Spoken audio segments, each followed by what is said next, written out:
He's actually one of the few people who has the Triple Crown, I believe. He's got a Grand Prix championship. Mm-hmm. He's got a U.S. National Championship. Correct. And a Pro Tour Championship. Yes. I think Luis is one of the people who has that. It's a very elite crowd. It's a very, very small crowd. And we're going to start with Gindy here on the left. He's going to start out with Plains Island an angelic wall. So we do see white-blue here. We'll see if it's going to be an aggressive or a defensive take on white-blue, as Goldstein just has multiple swamps and is passing the turn. Yeah, so it looks like, with the angelic wall, and there's an Oromancer in Gindy's hand that's just coming down as a 2/2 for 2. Looks like Gindy's kind of control-y blue deck that just has the white cards to accentuate his other spells. Hey, even just playing a boring Oromancer and not even like saving it to get something back, that might be a little bit telling that maybe he doesn't have a lot of things to get back, or if he just wants to be aggressive. Not this game, he might not have anything. It looks like Charles just bashing in with this Oromancer. He's playing a Chasing Griffin, or Charging Griffin, that one. 3/3, your Phantom Monster, 3/3 flyer for 4. Okay. Don't really want to block with it. Looks like Gendy's just mono black.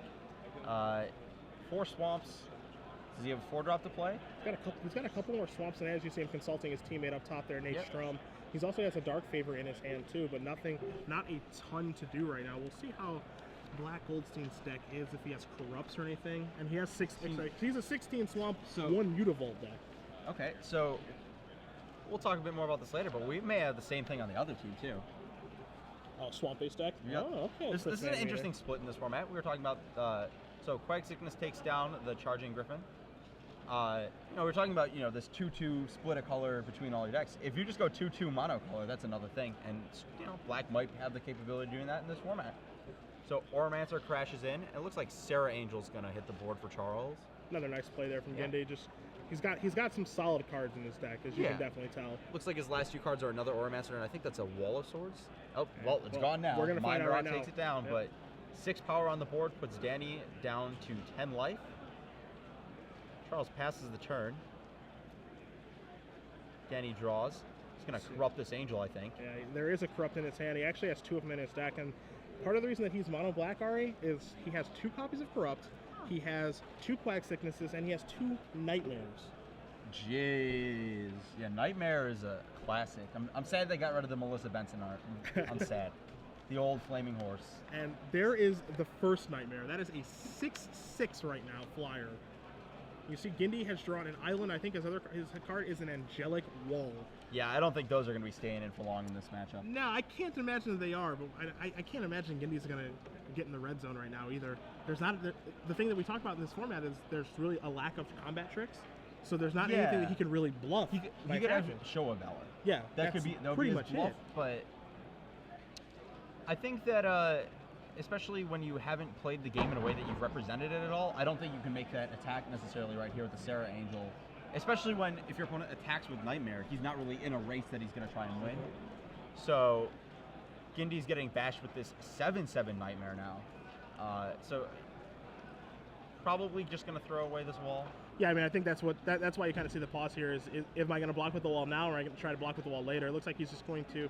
He has to how many cards he has in his hand. I think that at 7 power, at 6 power, you probably don't want to block because that's still 4 hits to lethal. Okay. But I think 7 is the point. It's going to be 3 hits to lethal.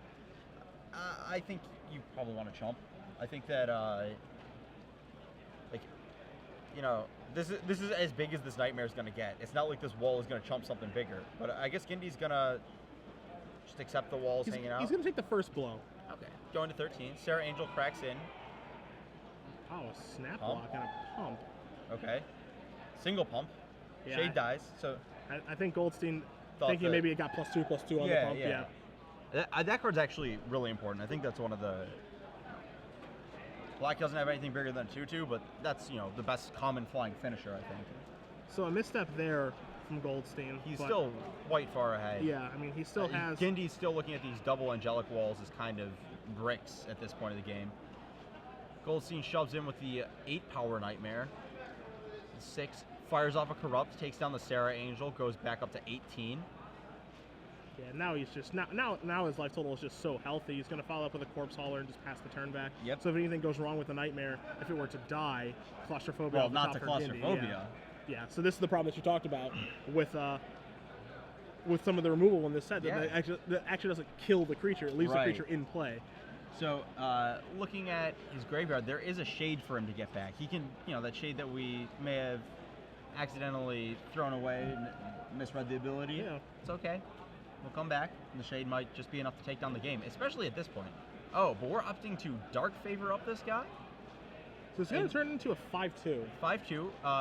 I'm okay with this line. I don't think Dark Favor on the shade really does much, and this crack in gets in damage or puts it over the wall, and then we can, Dark Favor just did 3 damage there. That's fine. I can live with that. It's just get back the shade. Gindy drew Divination, so see what else he revises into. 2 lands. Yeah, so he's looking at Island Plains right now. So Divination gets him through the land glut, but doesn't help him right now. Yep. So Auramancer hangs back. I would have EOT sacked this Corpse Hauler, I think. I think I want that shade in play. That's the absolute best card I could have. It's also possible that Danny is looking at his deck and seeing, I have a Vampire Warlord and a Blood Baron. I can just hang out with this Corpse Hauler and play until I draw a sack outlet and get back Nightmare. Another land for Gindy. So both players not really doing much. Gindy's got the Wall and the Auramancer and lands. Danny's got the Corpse Hauler with the Dark Favor, so the 5/2 Raised Dead, and a Claustrophobia Nightmare in play. Yeah, I think I'm kind of with you in that, I kind of want to get the shade back. Like, I understand the reason that Goldstein's not doing that is because he doesn't want to throw away his Dark Favor. But I want to get the shade back because I just want to get this game over with. I was absolutely fine with just throwing the Dark Favor into 3 damage, getting the shade back, because we're approaching the point where, that damage there makes the shade lethal in 1 or 2 very quickly. Yeah. Instead of, I didn't do the math exactly. He's got 1, 2, 3, 4, 5, 6, 7, 8. Yeah, that puts the shade from lethal in 3 swings to lethal in 2 swings, getting in 1 additional damage on that.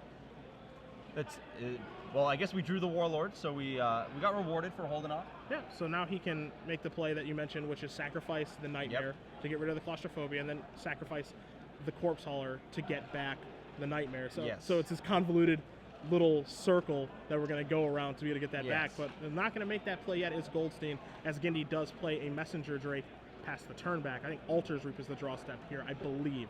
If Might be Altar's another Reap is the Corpse draw Hauler. step, that's awesome. Yeah, Okay. Altar's Reap would be exactly what he's looking for. It's going to be a Corpse Yeah, Hauler. it is Altar's another Reap copy is in the call. sideboard, Yeah. not the main deck here.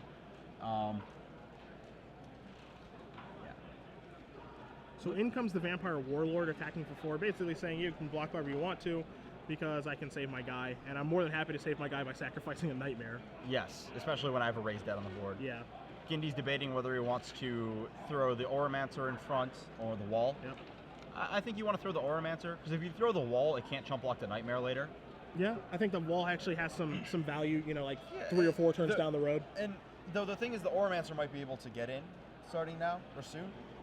If the Nightmare comes back and starts attacking, we've got a bunch of X2s on T, so let's see.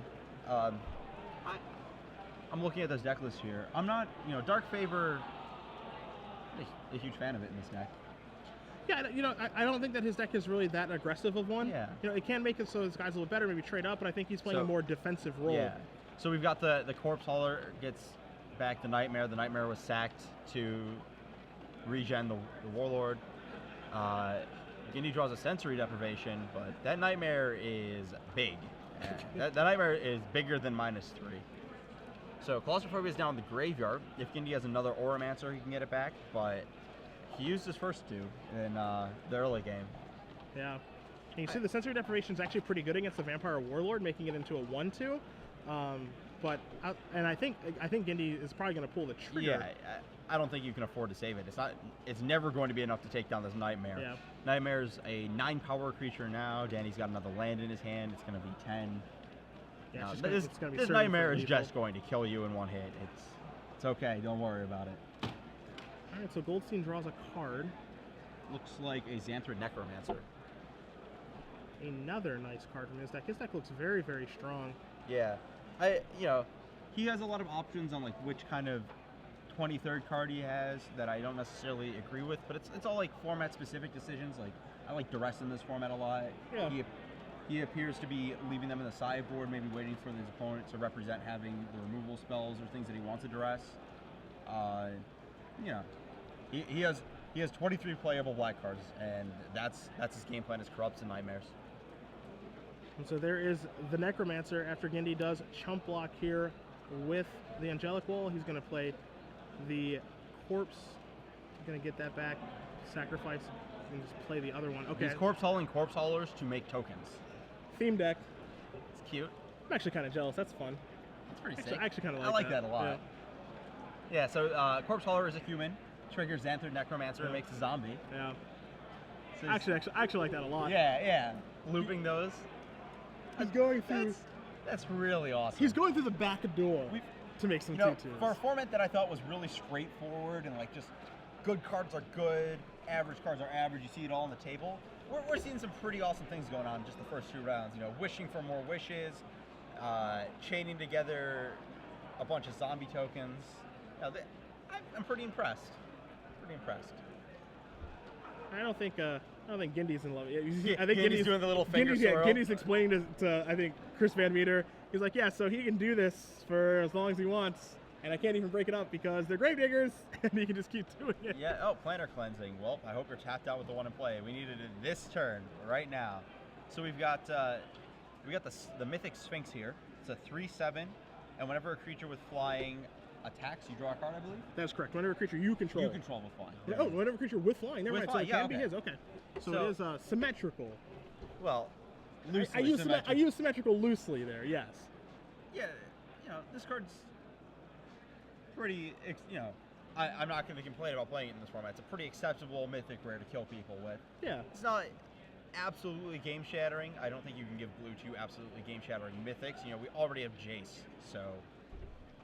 Yeah. This card is very fair. It's fairly going to defeat your opponent. Yeah. So Gindy draws a card off the Nightmare attack, draws another card off the Chump with the Messenger Drake.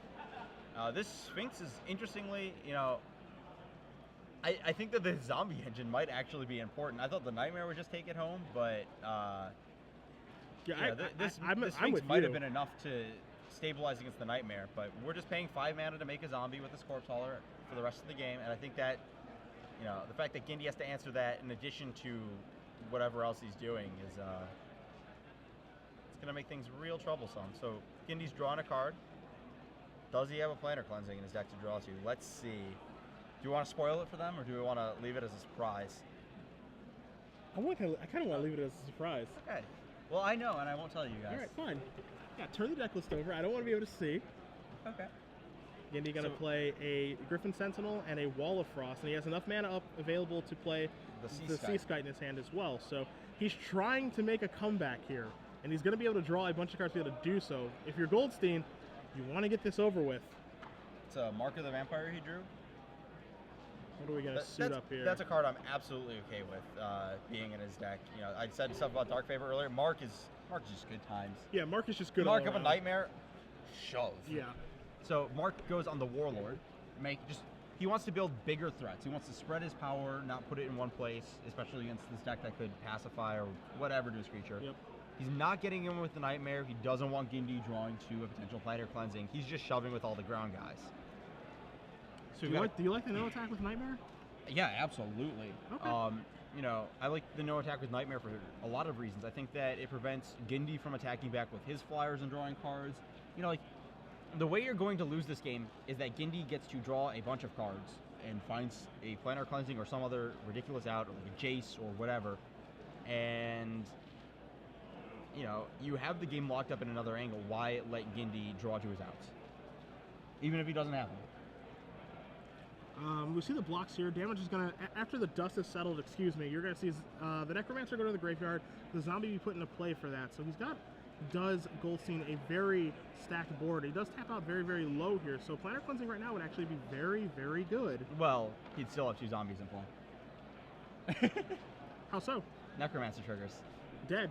Oh, it died? In the graveyard, yeah. Oh, wow. Attack with this turn. That might have been a little aggressive. That might have been one of the cards I want to hold back. Gindy can draw 3 cards on this attack. He wants to shove in and see what happens. So here's some mana, here's a Messenger Drake, and he's going to pass the turn back. Alright, I don't think he has a Planner Cleansing. This is not representing a Planner Cleansing in his deck. No.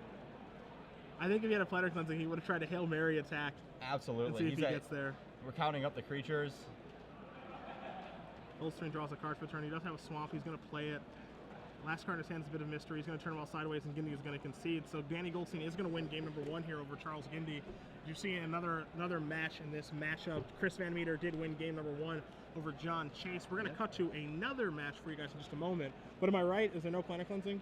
Tell the truth. Tell the truth. No planet cleansing. Right, I didn't think so. That play kind of gave away the surprise. I think we would have seen the old Hail Mary if he did have one. Absolutely. Goldstein's deck is super powerful. Yeah, it's pretty awesome. And the awesome thing is that Chris VanMeter has the same deck.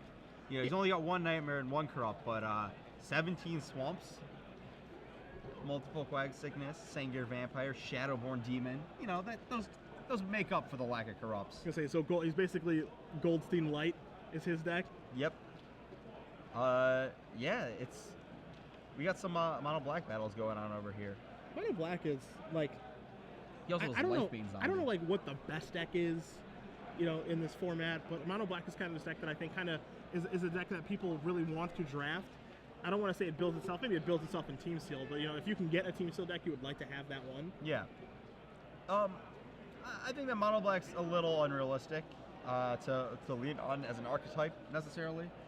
But I think it's really hard to draft. yeah, but I mean, it's obviously good. Like we said, the black cards do exactly what you need them to, but the black rares and uncommons are pretty good. So it looks like that game just finished.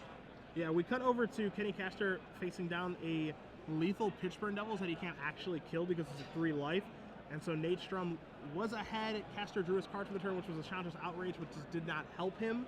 And he's going to concede that game. So it looks like Nate Sturm has won the game and potentially the match so far. And if that was the match, it was quite a quick one there. So Yeah, we'll see. Look like Ekstrom. Let's take a look at his deck. It looked like a pretty aggressive blue-red deck. That's one of the archetypes I actually kind of, you know, looking at the cards, like a lot. I think that you know, we said blue was the best color, right? So the red cards are nice too. I mean, it really the question is like, what color does it pair up best with? Well, we'll get the Strum's deck list in just a moment as we see John Chase versus Chris VanMeter. Deadly Recluse on Chase's side to go along with some Forest and some Plains, and VanMeter over there with a Child of Night. Interestingly, he opts to not trade for this Deadly Recluse. I would have liked trading there. I like just getting Deadly Recluse off the table before it trades for something bigger than a 2/1. But CVM's just hanging back. Maybe he's just going to kill it at some point. Sarah Angel in play for John. It looks like, are those mountains in his hand? He boarded in some mountains. We got some active treasons potentially out of the sideboard. Mountains, huh? I did not expect mountains. He probably boarded in active treasons. All right. Maybe a little Owen Turtenwald school of thought that we saw a little bit earlier, because you do see a mountain in VanMeter's hand. His deck list again to start with just 17 Swamps and all black cards, so it could be active treason that we do see. So Nightwing Shade comes down and contests the Sarah Angel. Again, that's really important. Black is, if I remember correctly, it's the only color with a common flyer that contests the uncommons. You know, Deadly Recluse kind of does, but Nightwing Shade holds its own in that fight. Actually, next turn, this Nightwing Shade is going to be bigger than that Sarah Angel with 3 pumps.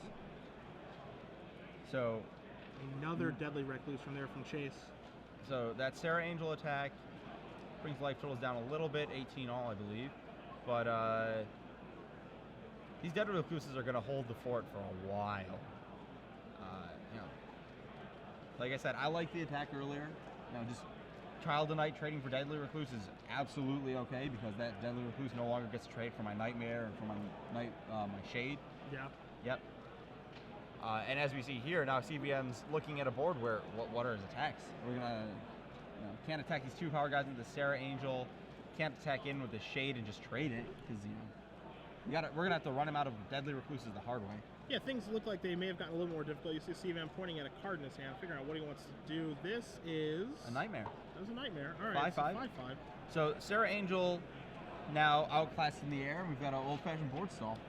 Yeah, I mean, outclassed in the air right now. You know, let's say that, you know, Chase draws his card and just immediately attacks CVM. Is CVM going to block with his Nightmare? Yeah, because even if he trades the Nightmare away for the trick, he's got the Corpse Hauler, he's got the Shade. You know, this Nightmare trading away is not the end of his flying defense. Okay. So you would trade. I would absolutely trade here. Let's see if VanMeter does the same. Or you would block. I don't know if it's going to be a trade. Yeah, I feel like I would absolutely block here. So it looks like Sarah Angel has been, yeah, it's coming across. You guys see it get pushed up a little bit there. Deadly Recluse hanging back on defense. And VanMeter doing one of the things that you can do in Team Steel now, which is consulting his teammate. Double block is a pretty interesting play. I'm not sure how huge of a fan I am of double block. Double block beats Giant Growth. It beats Briarpack Alpha. Loses the Show of Valor. Loses the Show of Valor, right. And if there's any deck that's going to be heavy on Show of Valors, I think it's the deck with the Deadly Recluses. Okay.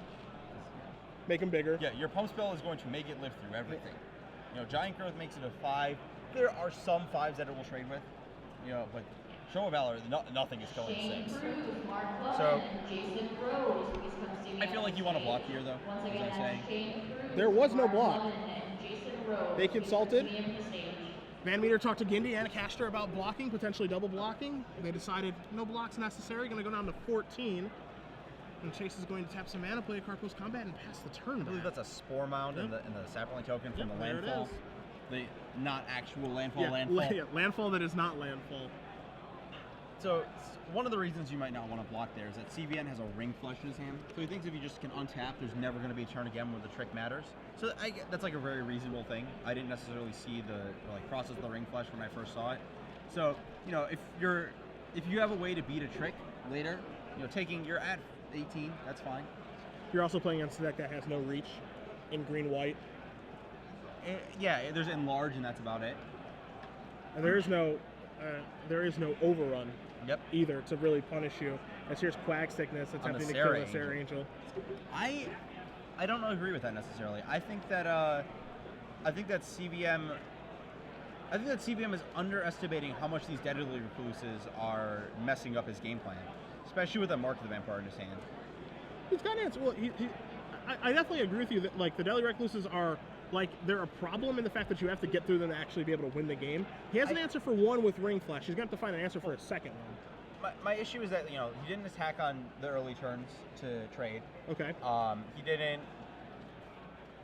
I think that the Sarah Angel and him getting attacked is pretty irrelevant. I think he has a sort of board dominance with these large flyers, and I don't think Chase can mount a reasonable offense against this board.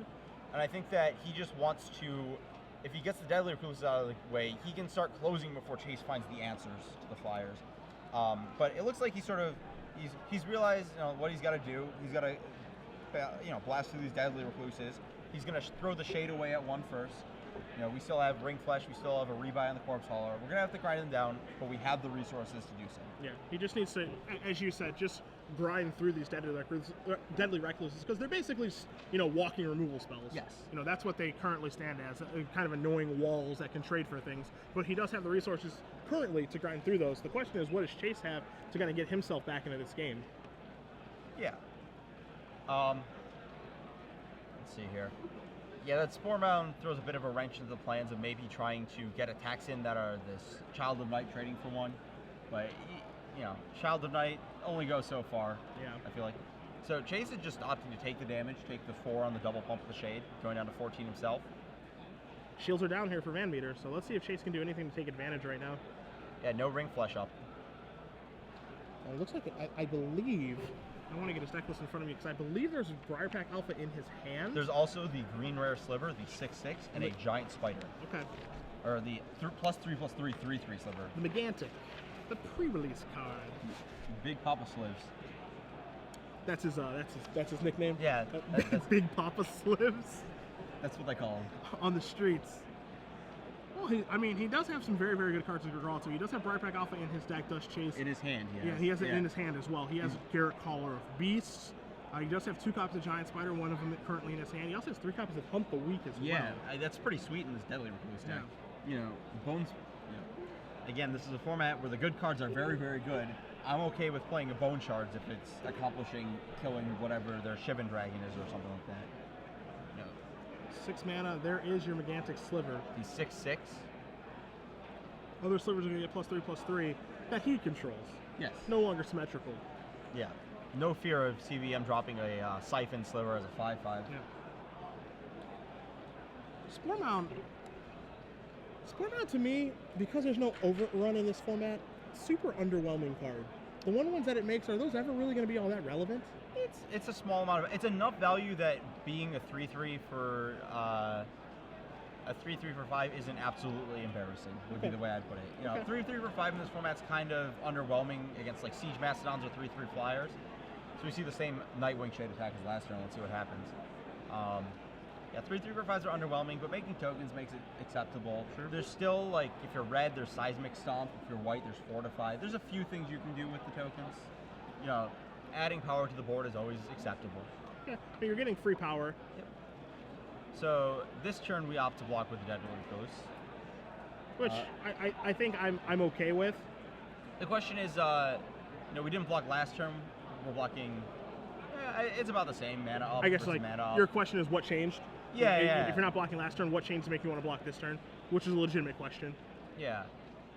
So looks like we have a not Mark of the Vampire, another vampire, Blood Baron. Okay. Why is that one also a vampire? They're just Why not? Yeah, Blood Baron. Everyone vampire, loves vampires. Blood Baron, vampire. Yeah. So we got our sack outlet.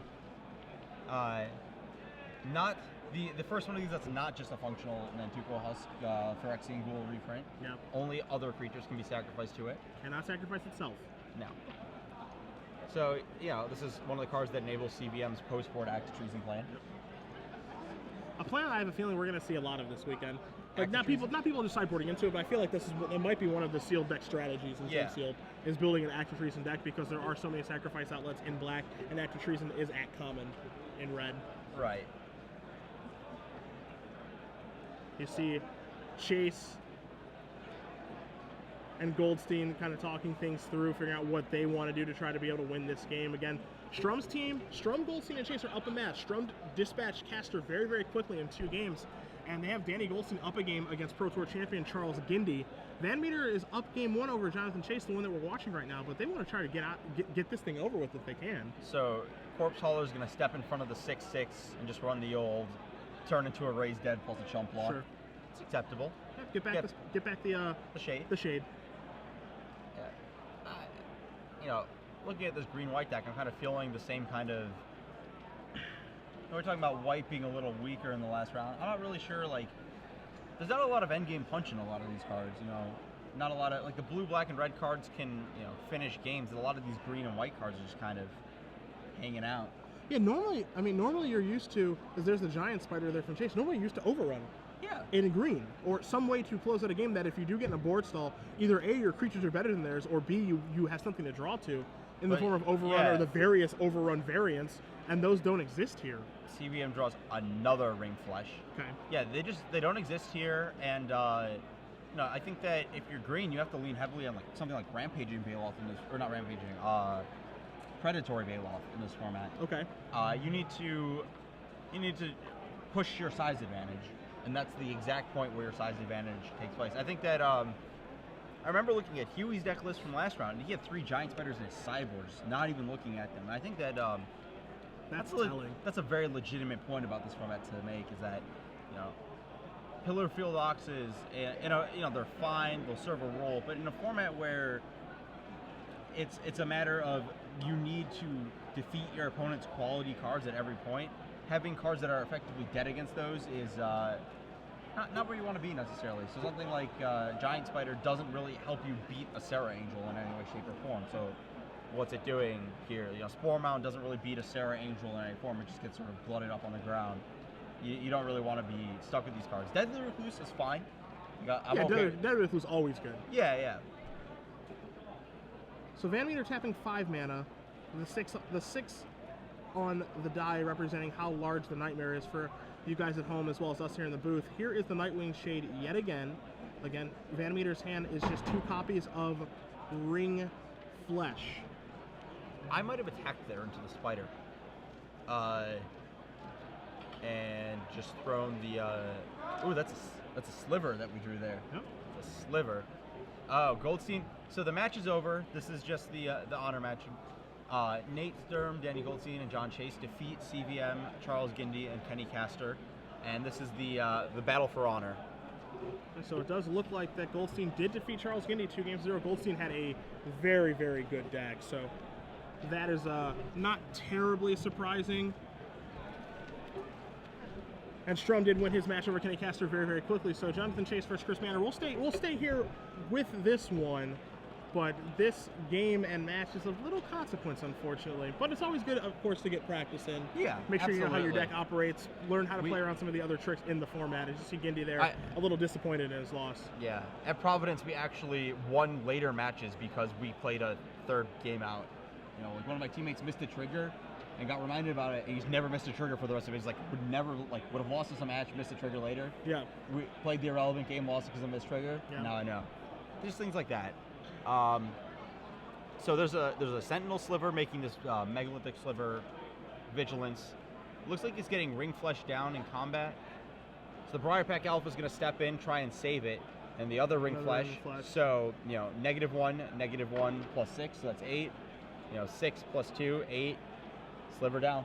Yeah, Sliver should bite the dust. Because Magenta Sliver will move up to 8 toughness, and as you said, -2 from the 2 ring flashes. 6, Nightmare happens to be a 6, that's what the die is there for. And So- bye-bye Sliver. I think that trade actually is fine for John, interestingly enough, because it means that there's one less ring flesh to stop this Deadly Recluse from doing damage. And that was what I thought CVM might have been wanting to do with his ring flashes. Again, I'm maybe playing CVM side a little aggressive, trying to push downhill a little hard. But I thought the ring flashes could have taken out the Deadly Recluses earlier and let him start cracking in. Yeah, I mean, basically, I think the way that CVM is trying to set up this game now that he's used both his ring flashes, and I think prior to that, actually, was that he wanted to use ring flesh as a way to kind of trade with like a real creature, like the Megantic Sliver. Sure. And then, he's basically going to use this Nightwing Shade as the removal spell for the Deadly Recluse, because at some point, Chase is going to have to block. Because now you see VanMeter tapping all his mana, 4 activations, going to turn the Shade into a 6-power creature, going to put Chase down to 8. And the next turn, we could see CVM attack with both the Nightmare and the Shade and saying, all right, Recluse, this is a lethal attack. You got to block something. Yeah. And then push through on the final turn. So I think that's how he's kind of using his threats this game. Yeah. Okay. Not to say that one is right or wrong. Yeah. He definitely has a plan, and oftentimes people talk about making the absolute best play, but when it's like such a higher level architecture of a plan, it's really more important that you choose your plan and you make the right choices along your plan. Maybe your plan's the second best plan, but it's much worse to do half and half on like 2 different plans. I think agree. CVM's been very consistent in what he's trying to accomplish this game. Yeah, he's And that's committed. very important. He is committed to a plan the entire time. Yeah, and I've disagreed with this plan from the start, and like I've been explaining what I would do, but his plays have been very consistent. Yeah. You see, CVM, he does have the card that he drew last turn was a Mind Rot. No good at this point in the game, of course. Both players basically playing off the top of their deck. That's the active treason, I think. I think that is the active treason. So yeah, he's this tapping looks 3 like mana. the lethal attack. He's going to take a Deadly Recluse. Looks like this is Chase's only flying defense right now, so Chase over comes is the Spider. Hellbent. We had the Mind Rod even if he wasn't. Now we get the shove, and that should be lethal. Shove with a Deadly Recluse just for kicks. Get that extra point of damage in. Yeah, we even have the Blood Baron to sack it if that mattered, but just to be cute. So there's a giant spider spider off camera, jumps in the way. Active Treason still awesome because again, Blood Baron takes down that the Deadly because that is his removal spell. I mean, that's the important part here, I think. Yeah. Actually, is that he just wants to Reckless off the board. You're going to see 2 activations of the Nightwing Shade, going to make it so that 5 damage is going to come across here. Going to put Chase down to 3, and Nightmare's going to eat that giant spider. Then you see VanMeter going to sacrifice the Deadly Recluse to the Blood Baron. So we're looking at 2 lethal flying attackers. Yes. CVM at 14. John Chase draws the Ranger's Gal 1 turn too late. Yeah, no kidding. 1 turn too late is definitely accurate. And again, this is kind of the point that we brought up a little bit earlier. Is that normally in these situations like this, VanMeter would have to sweat a little bit, I hope he doesn't draw like Overrun or Predatory Rampage or some sort of effect to get a lot of damage through. I think the best thing that Chase could draw this turn is like Enlarge. Enlarge. He has 12 power in play if I counted correctly, and that'd be 19. Enlarge would be lethal, I believe. So it's 19 minus 2. Yeah, it would be Enlarge would be lethal, but that was what he had to sweat. And It's not like drawing an Overrun. No, it's not the same. It's not. Enlarge is always 7. You always know it's 7. Yeah. Overrun. Sometimes it's like 18. Sometimes just enough. Sometimes it's +3, sometimes it's +30. Yeah.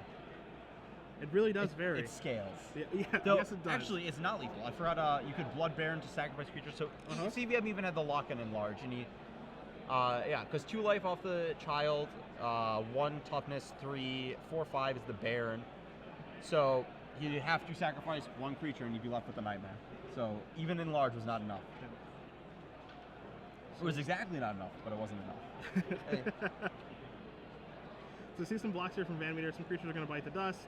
And you're going to see him extend the hand here because CVM is going to win this game Still via had the this Flyers. mind rot. Yeah, but is not going to win the match. So the winner of the match, again, is Nate Sturm, Danny Goldstein, and John Chase, defeating Kenny Castor, Charles Gindy, and Chris VanMeter 2 matches to 1. So one of the named teams here in Castor, Gindy, and VanMeter is going to take their first loss, move on to 1-1 right now. And I don't remember